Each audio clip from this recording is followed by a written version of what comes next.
Hi everyone, welcome back to our channel. आज के video में हम लोग पढ़ने वाले हैं क्लास 10th का इंट्रोडक्शन ऑफ ट्रिग्नोमेट्री। देखो यार, ये क्लास 10th का मोस्ट इंपॉर्टेंट चैप्टर है, तो आपको क्या करनी है, इस चैप्टर को अच्छे तरीके से देखनी है। और मैं इस चैप्टर में A to Z सारी चीजें बताने वाला हूं, तो आप लोग वीडियो पर बने रहिए। अच्छे तरीके से मैं सिखाने वाला हूं, ये गारंटी लेता हूं। अगर वीडियो ये हमारी पूरी देख रहे हो तो आपको ट्रिग्नोमेट्री में कहीं पर दिक्कत तो हो ही नहीं सकती है। ये पता की बात है, और मैं आपको बताना चाहता हूं, ये चैप्टर तो आपके क्लास 10th में तो पढ़ना ही पढ़ना है और क्लास 11th में भी पढ़नी है। तो यार इस चैप्टर को आपको क्या करनी है, अच्छे तरीके से देखनी है। देखो इस चैप्टर में हम लोग पहले क्या करेंगे, सबसे पहले इंट्रोडक्शन कवर करेंगे। इंट्रोडक्शन में मैं सारी चीजें बताने वाला हूं कि आपके एक्सरसाइज में कौन कौन से फार्मूले यूज होने वाले हैं। उसके बाद में हम लोग क्या करेंगे, एक्सरसाइज के क्वेश्चन लगाने वाले हैं। तो सबसे पहले हम लोग इंट्रोडक्शन कवर करते हैं। इंट्रोडक्शन कवर करने में सबसे पहला जो यहां पर बात आता है कि ट्रिग्नोमेट्रिक रेशियोज क्या होते हैं। ठीक है, अभी तक तो आपने पढ़ा नहीं है, डाउट तो जेन्युइन है बनेगा। तो आपके माइंड में डाउट आ गया, भैया ट्रिग्नोमेट्रिक रेशियोज होते क्या हैं, इसको कैसे लिखा जाता है, सारी चीजें मैं एक्सप्लेन करने वाला हूं। तो देखिए ट्रिग्नोमेट्रिक रेशियोज क्या होते हैं। सबसे पहले हम लोग इसको समझ लेते हैं।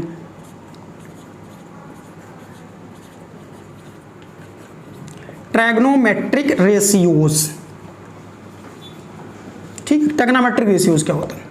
देखो ट्रिग्नोमेट्रिक रेशियोज समझने से पहले आपको एक चीज समझना है कि भाई राइट एंगल ट्रायंगल क्या होता है। जनरली हम लोग देखते हैं trigonometric ratios right angle triangle में देखा जाता है, तो आपको आना चाहिए राइट एंगल ट्रायंगल क्या होता है। देखो राइट एंगल ट्रायंगल वो होता है जिसका एक एंगल कितने डिग्री का होता है, 90 डिग्री का होता है। उस ट्रायंगल को हम लोग क्या बोलते हैं, राइट एंगल ट्रायंगल बोलेंगे। ठीक है, जैसे यहाँ पर समझो जरा, एक एंगल हमारा क्या होना चाहिए, 90 डिग्री का होना चाहिए। तो ये एंगल हमारा क्या हो गया, 90 डिग्री का हो गया। तो ये जो हमारी ट्रायंगल बन रही है यही हमारी क्या है, राइट एंगल ट्रायंगल है। ठीक है, फिर से एक बार सुनिए कि राइट एंगल ट्रायंगल किसको बोलेंगे, जिसका एक एंगल कितने डिग्री का होगा, 90 डिग्री का होगा। उस ट्रायंगल को हम लोग क्या बोलेंगे, राइट एंगल ट्रायंगल बोलेंगे। ठीक है, अब यहाँ पर बात आएगी कि भैया हम लोग परपेंडिकुलर किसको बोलेंगे, हाइपोटेनियस किसको बोलेंगे और बेस किसको बोला जाएगा। ठीक है, तो इसमें एक चीज आपको समझनी है, यहां पर क्या करनी है आपको, किसी को थीटा एज्यूम करनी है। मैंने इसको क्या एज्यूम कर लिया, थीटा एज्यूम करा। इसके रिस्पेक्ट में जो इसके जस्ट सामने होगा उसको हम लोग क्या बोलेंगे, परपेंडिकुलर। परपेंडिकुलर, ठीक है। और इससे सटा हुआ जो होगा ये वाला, इसको क्या बोलेंगे, बेस। और इसको क्या बोलेंगे, हाइपोटेनियस। हाइपोटेनियस बोलेंगे। ठीक है, ऐसे समझो कि 90 डिग्री के जो सामने होगा उसको हम लोग क्या बोलेंगे, हाइपोटेनियस बोलेंगे। या फिर ऐसे ना समझ पाओ तो ऐसे बोल दो, गांव वगैरह में देखते हो सीढ़ी, जो लकड़ी वाली सीढ़ी होती है, ऐसे वो होता है। ऐसे मान लो छत है, छत पे ऐसे जो ऐसे टेढ़ा टेढ़ा जो लगा होता है, उसी को जो टेढ़ा होगा, जो समझ लो कि जो साइड हमारा क्या होगा, ऐसे टेढ़ा होगा, उसको हम लोग क्या बोलेंगे, हाइपोटेनियस। ठीक है, अब आपके माइंड में एक और डाउट बनेगा कि भैया आपने तो यहां पर इसको एंगल थीटा लिया, अगर मैं कहीं इसको थीटा बना दूं तो क्या होगा।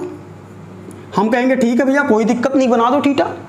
तो अब क्या होगा, इस एंगल के रिस्पेक्ट में हमारा जो ये वाली साइड है वो क्या बन रहा था, परपेंडिकुलर बन रहा था। और इसके जस्ट लगा हुआ साइड क्या बन रहा था, बेस बन रहा था। अब क्या हो जाएगा, चेंज हो जाएगा।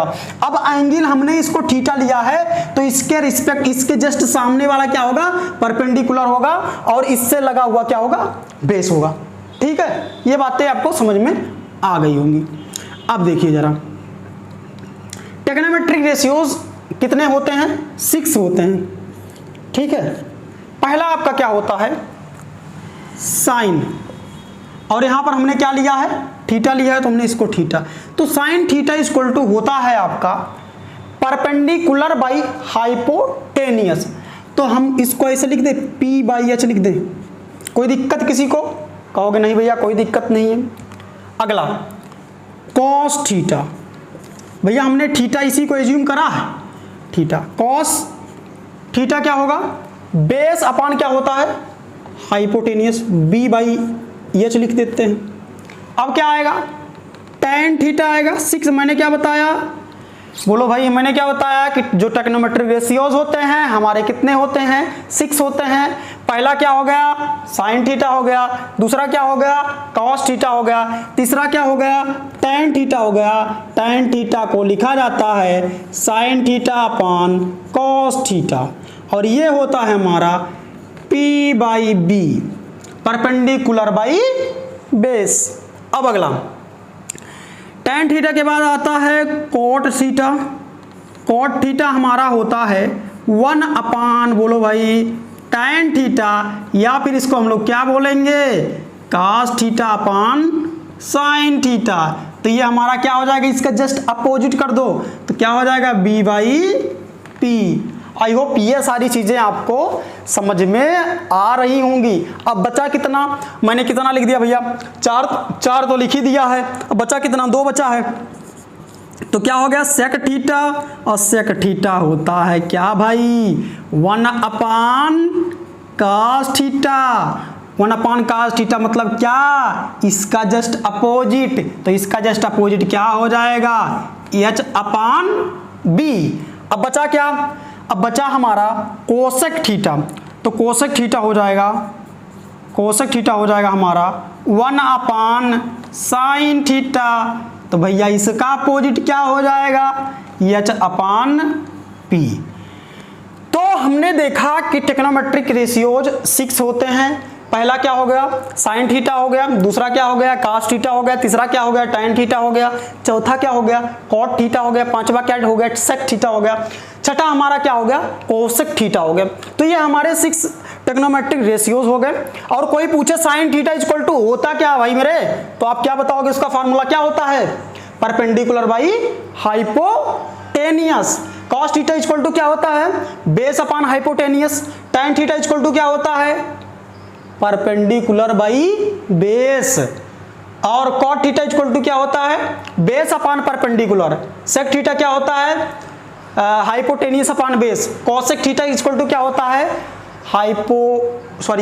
Hypotenuse upon perpendicular. तो आई होप ये सारी चीजें आपको समझ में आ गई होगी, ठीक है। तो ये चीजें कहीं पर किसी को दिक्कत नहीं हो रहा होगा। ये आपके 6 ट्रिग्नोमेट्रिक रेशियोज हैं। तो कृपया करके आप इनको दिमाग में थोड़ा सा बैठा लीजिए, हैं, कि आपका क्या क्या चीज़ें होती हैं, क्या क्या चीज़ें नहीं होती हैं। 1-2 बार आप अगर लिख के प्रैक्टिस करोगे तो मैं ये एक्सपेक्ट करता हूँ कि सारी चीज़ें आपको समझ में आ जाएंगी। तो भैया ये हो गई ट्रिग्नोमेट्रिक रेशियोज। इसको नोट करना चाहें तो नोट कर लें, फिर हम लोग आगे मूव करने वाले हैं, ठीक है। एक चीज और इसमें मैं आपको बताना चाह रहा हूँ, कभी कभी फुल नेम कई लोग अपने घर वर में जाते होंगे, बड़े भैया हो या आपके मिलते होंगे, तो पूछ लेते कि भैया फुल फॉर्म बताओ क्या होता है कॉस का। तो भैया साइन का तो साइन ही रहेगा, ठीक है, लेकिन इसका फुल फॉर्म होता है SIN ही होता है, लेकिन हम इसको शॉर्ट फॉर्म में लिखते हैं। कॉस का फुल फॉर्म क्या होता है, कोसाइन होता है। टैन का क्या होता है, टेंजेंट होता है। कॉट का क्या होता है, कोटेंजेंट होता है। सेक क्या होता है, सीकेंट होता है। और कोसेक का क्या होता है, कोसीकेंट होता है। ये चीजें आप समझ रहे होंगे, लेकिन हम लोग इसको किस फॉर्म में लिखते हैं, शॉर्ट फॉर्म में लिखते हैं। जितने सारे क्वेश्चन आपके दिखने वाले हैं इसी शॉर्ट फॉर्म में दिखने वाले हैं, उसमें नहीं पूछा जाता है, ये सब शॉर्ट फॉर्म है। जैसे कॉस को क्या बोला जाता है, कोसाइन बोला जाता है। टैन को क्या बोला जाता है, टेंजेंट बोला जाता है। कॉट को क्या बोला जाता है, को टेंजेंट बोला जाता है। सेक को क्या बोला जाता है, सीकेंट बोला जाता है। और कोसेक को क्या बोला जाता है, कोसीकेंट बोला जाता है, ठीक है। तो ये चीजें क्लियर हो गई होंगी आपको। अब हम लोग आगे बढ़ते हैं। एक चीज और मैं आपको बताना चाहता हूं, इसको नोट कर लीजिए आप। एक चीज और बताना चाहता हूं, इसमें मैं आप सभी को एक पते की बात बताना चाहता हूं। आपने पिछले क्लास में पढ़ा होगा पाइथागोरस थ्योरम, आपको याद नहीं होगा, डोंट वरी, कोई दिक्कत नहीं। मैं यहाँ सारी चीजें मैं बैठा किस लिए हूँ, सारी चीजें आपको बताने वाला हूँ A to Z। बस आपको क्या करना है, चैनल पर बने रहना है।